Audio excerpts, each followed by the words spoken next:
Maximus wrests his life from the underworld. Hey boy, what in the world are you doing here? He was elated with his escape. I wanted out. I set out now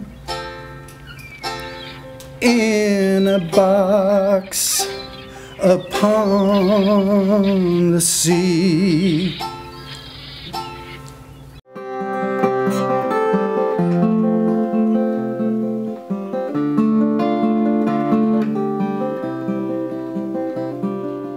In the 1970s, Pete Seeger was invited to sing in Barcelona, Spain. Francisco Franco's fascist government, the last of the dictatorships that started World War II, was still in power, but declining. A pro-democracy movement was gaining strength, and to prove it, they invited America's best-known freedom singer to Spain.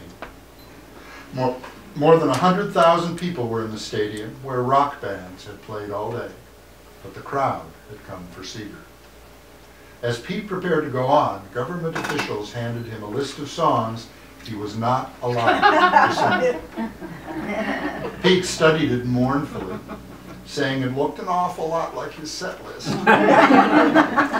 But they insisted he must not sing any of these songs. Pete took the government's list of banned songs and strolled on stage.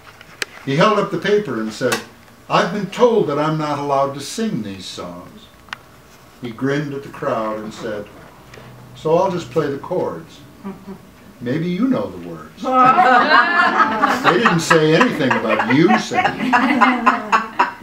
He strummed his banjo to one song after another, and they all sang. 100,000 defiant freedom singers breaking the law with Pete Seeger, filling the stadium with words their government did not want them to hear. Words they all knew and had sung together in secret circles for years.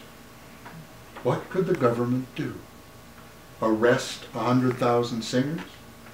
It had been beaten by a few banjo chords and the fame of a man whose songs were on the lips of the whole world. Folk is thought of as a fringe music, but what rock star has that kind of fame?